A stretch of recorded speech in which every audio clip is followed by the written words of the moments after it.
সাতক্ষীরার ঘটনাটা নিয়ে যত ভিডিও দেখতেছি, ফেসবুকে ঢুকতেছি, তত নতুন নতুন আপডেট দেখতেছি।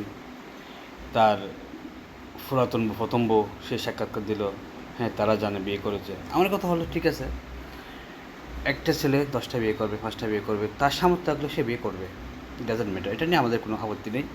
তবে আমার কথা হলো, যখন একে অক্ষর দিল তখন সে বলে নাই যে তারা স্বামী স্ত্রী, কিন্তু সে তার চেহারা দেখে মনে হচ্ছে সে মানে বড় একটা ইয়েতে ফেসে গেছে। ভাই অবৈধ কাজ করতে গেলে আপনার মন দুর্বল থাকবে, এটা স্বাভাবিক। যেমন আমরা ওই এমপি মহোদয়ের চেহারা দেখে বুঝতে পেরেছি এরা খুন ছিপাই পড়ে গেছে। যাই হোক, আমার প্রশ্ন অন্য জায়গায়। যেমন ওনার যে মেয়েটার সাথে কটকাছে সে বলেছে তার স্বামী, এবং সবচেয়ে মজার কথা হলো যে ফুরান বউ, আগের বউ, সে বলেছে তারা জানে। আমার কথা হলো, যদি প্রথম বউ পারিবারিকভাবে এই বিয়েটা হয়, প্রথম বউ যদি জানে তারা বিয়ে করেছে, তাদের উপস্থিতি বিয়ে হয়েছে, প্রথম বউর উপস্থিতিতে বিয়ে হয়েছে, তাহলে ভাই আপনি হোটেলে কেন? হ্যাঁ, আপনি আপনার বউকে নিয়ে আপনি হোটেলে যাবেন, বেড়াতে যাবেন, ডেজার্ট আমরাও তো বেড়াতে যাই আবার বউ বাচ্চাদেরকে নিয়ে।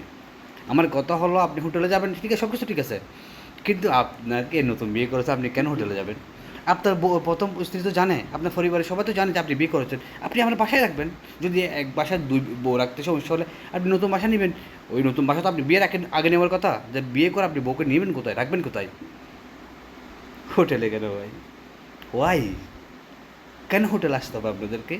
এবং ছুরের মতো আপনাদেরকে যখন ধরলো, আপনারা বলতে পারলেন না আপনার স্বামী স্ত্রী, আর এখন খাবির নামা দেখাচ্ছেন। আর জামাত শিবিরের নেতা কর্মীদের কী বলবো ভাই, এদের জন্য আসলে এরা যাই করে এরা সবের উদ্দেশ্যে করে।